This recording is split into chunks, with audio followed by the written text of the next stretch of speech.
Top of the morning, top of the morning. Back at it again with another one. And as always, we looking at the Nasdaq. It's Wednesday today. Calm day, calm day. I took two break-even trades. Both were during London session. So as per rules, I didn't continue furthermore. Uh, I guess also mentally, I'm not in the right space to be trading since I've got a few things going on in the personal life. I'll get those sorted out, and then yeah, we'll be back onto the charts. But I'm also want to speak on the trades that I took today. I took the 02 to 50, 0250 to 0310 macro. That's the first one I looked at today. Bias was bullish. I'm quickly gonna just run through the setup or my target at the time.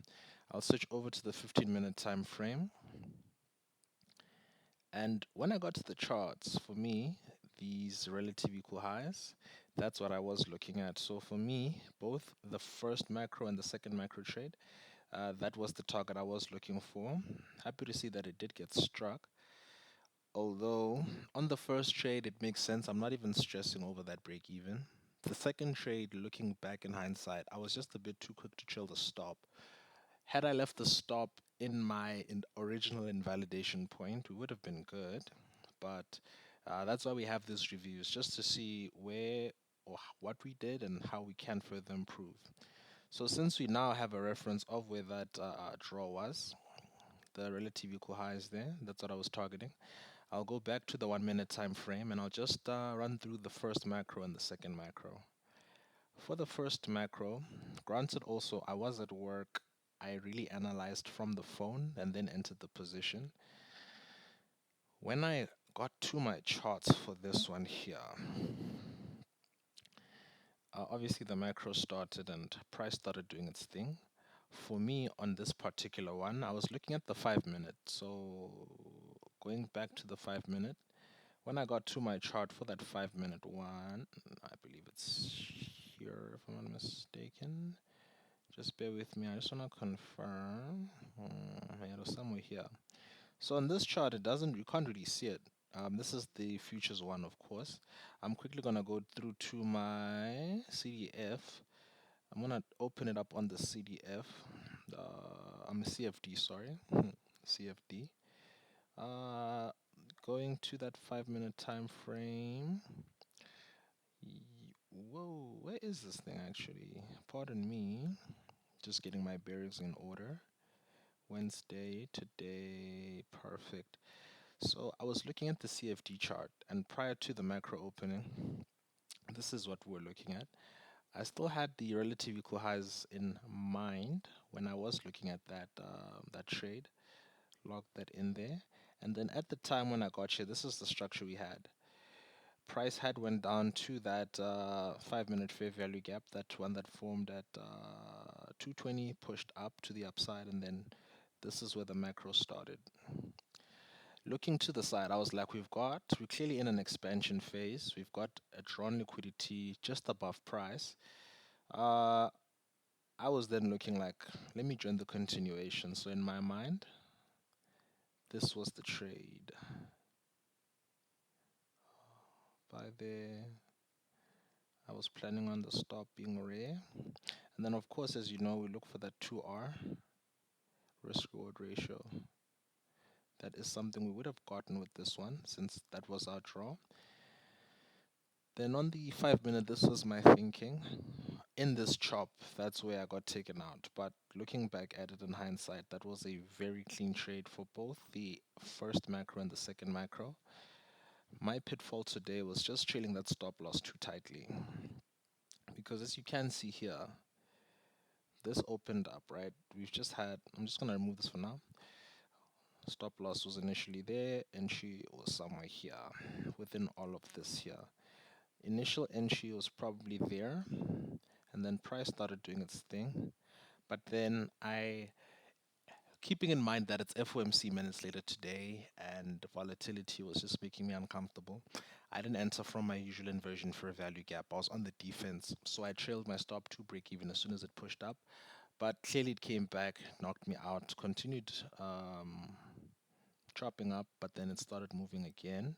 Had I still had my initial stop loss, not made any changes, just set my order, walked away, I would have been fine. But that wasn't a problem. I got stopped out, and then still looking at the chart, I was like, the same idea I had is still very much valid. So I was looking to add on. Granted, I got to the still analyzing from the chart. I mean, from the phone. This was at work. Just note in the notes for me later. Don't trade during work or try to not have your attention split in multiple places.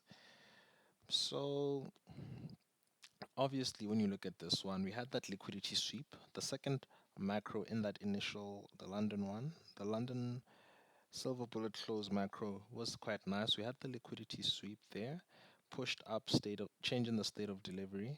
That lined up with this fair value gap here. That would have been a beautiful, beautiful buy.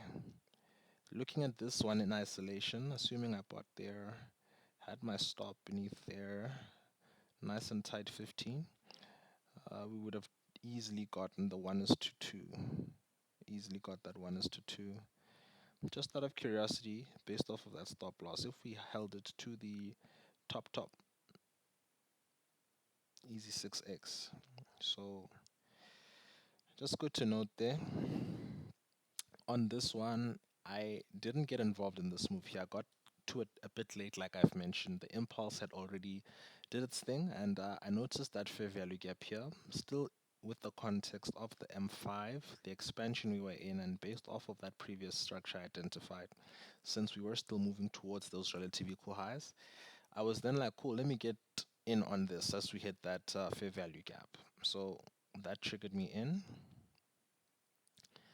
started moving, and then similarly to the other one, I had that stop loss quite tight. Had that stop loss extremely tight. Came up, took me out, and then carried on. And I was like, you know what, it's fine. Clearly, mentally, I'm not in the right space. It's all good. I'm not going to force it. And we've got the FOMC minutes. After the two break even trades, I logged it in my journal, called it a day. And yeah, here we are. Just tape reading, really. Just tape reading today.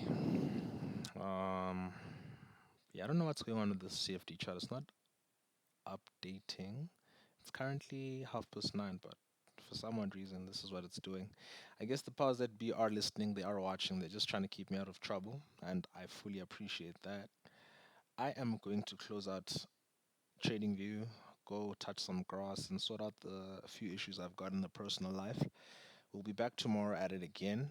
No red folder news tomorrow. No red news. No red folder news on Friday. And yeah, man, looking forward to seeing what to tomorrow and Friday can offer us. Thank God for the skill. And this is Macrovision, episode 3.